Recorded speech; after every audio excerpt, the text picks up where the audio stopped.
Hello everyone. So our question is, if 15 into 14 into 13 into so on into 3 into 2 into 1 is equal to 3 raised to power m into n, where m and n are positive integers, then what is the maximum value of m?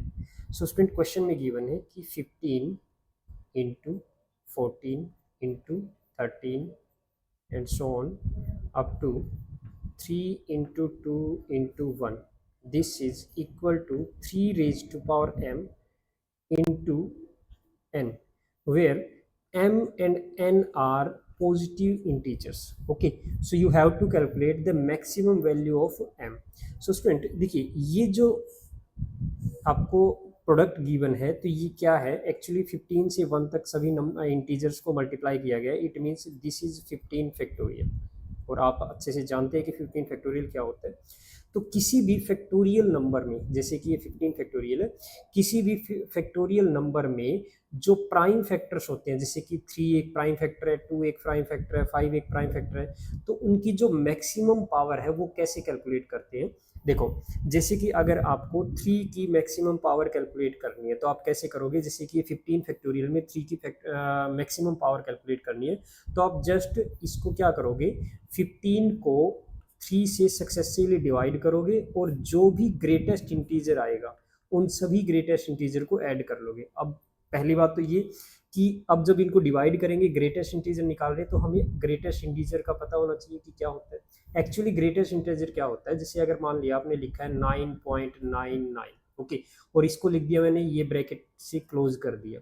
ठीक है, तो ये इसका मतलब हुआ कि ये greatest integer बनाना है इसका. तो ग्रेटेस्ट इंटीजर का मतलब ये है कि ये जो नंबर है 9.99, तो इसमें ग्रेटेस्ट इंटीग्रल वैल्यू कितनी है, यानी इंटीग्रल वैल्यू क्या है. देखो, इसमें दो पार्ट है, एक तो 9 है और उसके बाद 0.99 है. तो इसमें इंटीजर तो ग्रेटेस्ट इंटीजर तो 9 हुआ ना, तो इसकी जो वैल्यू आ जाएगी 9 आ जाएगी. ठीक है, अब इसी तरह से अगर जैसे मान लिया 5.01 ऐसा लिख रखा है तो इसकी ग्रेटेस्ट इंटीजर क्या आ जाएगा, इसका भी 5 आ जाएगा. क्योंकि देखो, जो इंटीग्रल पार्ट होता है यानी डेसिमल से पहले जो पार्ट होता है वो इंटीग्रल पार्ट होता है, उसी को लिखना होता है हमें ग्रेटेस्ट इंटीजर. अब जैसे फॉर एग्जांपल मैंने लिखा 5/2 और इसको ग्रेटेस्ट इंटीग्रल में लिखना है तो इसका मतलब क्या हुआ, देखो 5/2 का मतलब हुआ 2.5 और इसका ग्रेटेस्ट इंटीजर क्या हो जाएगा, 2 हो जाएगा. ओके, तो डेसिमल से पहले जो वैल्यू होती है वही हमारा ग्रेटेस्ट इंटीजर होता है. अब जैसे कि यहाँ पे अगर मैं 15 को 3 से डिवाइड करूंगा तो 15 का 3 से जब डिवाइड करेंगे तो ये क्या बन जाएगा, 5 आ जाएगा. और 5 का जो ग्रेटेस्ट इंटीजर है वो 5 ही रहेगा ना, क्योंकि 5 का मतलब क्या हुआ 5.0 और डेसिमल से पहले तो 5 ही है, तो ग्रेटेस्ट इंटीजर क्या बन जाएगा 5. ओके, तो यहाँ पे 5 आ जाएगा. अब जो आपका वैल्यू आया 5, इसको फिर अगेन 3 से डिवाइड करेंगे तो इसका ग्रेटेस्ट इंटीजर क्या आएगा. देखो, अब जब इसको 5 से डिवाइड करेंगे तो ये आएगा आपका, जैसे 5/3 जो आएगा वो क्या आ जाएगा 1.66 समथिंग आएगा और इसका ग्रेटेस्ट इंटीजर क्या बनेगा 1 बनेगा. तो यहाँ पे 1 आ जाएगा. अब आगे डिवाइड होगा ही नहीं, क्योंकि अगर मान लिया आपने 1 को 3 से डिवाइड किया तो ये 0 पॉइंट समथिंग आएगा और ग्रेटेस्ट इंटीजर 0 बनेगा, आगे 0 ही बनता जाएगा. तो इसको लिखने की जरूरत नहीं है आगे. ठीक है, जब तक डिवाइड होता है यानी कि जो नोमिनेटर है वो डिनोमिनेटर से जब तक बड़ा रहेगा तब तक इसको डिवाइड करना है. तो अब जब मैक्सिमम जो ग्रेटेस्ट इंटीजर है वो क्या हुआ 5 एंड 1 हुआ, तो इन सभी ग्रेटेस्ट इंटीजर को ऐड कर दीजिए, 6 आ जाएगा. तो इसका मतलब ये हुआ कि जो 15 फैक्टोरियल है उसमें 3 रेज टू पावर जो है मैक्सिमम पावर जो है वो 6 है. ओके, इसी तरह से आप 2 की पावर भी कैलकुलेट कर सकते हो. जैसे कि अगर 15 में 2 की पावर कैलकुलेट करनी है मैक्सिमम, 2 भी तो एक प्राइम फैक्टर्स है, तो इसमें क्या आ जाएगा ग्रेटेस्ट इंटीजर 7 आ जाएगा, क्योंकि 7.5 बनेगा तो 7 आ जाएगा. अब 7 को जब 2 से डिवाइड करेंगे और ग्रेटेस्ट इंटीजर निकल लिखेंगे तो ये 3 आ जाएगा. 3 को फिर 2 से डिवाइड करेंगे, ग्रेटेस्ट इंटीजर लिखेंगे तो 1 आ जाएगा. तो 2 की जो पावर होगी मैक्सिमम वो क्या हो जाएगी 11 हो जाएगी. ठीक है, बट हमें सिर्फ 3 एक प्राइम नंबर है, इसी की मैक्सिमम पावर बतानी है, यानी कि m की मैक्सिमम वैल्यू बतानी है.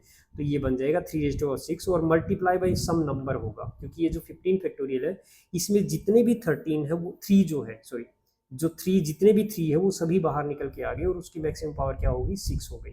आप मैनुअली भी कर सकते हो इस चीज़ को. जैसे 15 फैक्टोरियल का मतलब क्या होता है, देखो ध्यान से देखना, अगर इसको मैनुअल करना चाहो तो ये क्या होगा. देखो 15 फैक्टोरियल मतलब 15 इंटू 14 इंटू 13 12 11 10 उसके बाद 9 into 8 into 7 into 6 into 5 into 4 into 3 into 2 into 1। अब देखो जैसे कि एक तो यहाँ पे 3 है 15 में, तो 3 इंटू 5 होता है, 3 इंटू 5। एक जो 12 में है 3 इंटू 4 होता है, दूसरा 9 में है आपका 3 इंटू 3 होता है, ठीक है। एक 6 में है 3 इंटू 2 होता है, तो एक ये 3 है। तो टोटल नंबर ऑफ 3 कितने हो गए, देखो 3 की पावर कितनी हो जाएगी, 1 2 3 3 4 5 6। सो मैक्सिमम पावर क्या है 6। तो आप मैनुअली भी कर सकते हो, बट मैनुअली करोगे तो टाइम वेस्ट होगा, लेकिन अगर आप ये मेथड यूज करोगे तो बहुत इजीली आप किसी भी प्राइम नंबर की, प्राइम फैक्टर की मैक्सिमम पावर कैलकुलेट कर सकते हैं। सो आपका जो आंसर आएगा that will be option B. Okay student, thank you, bye.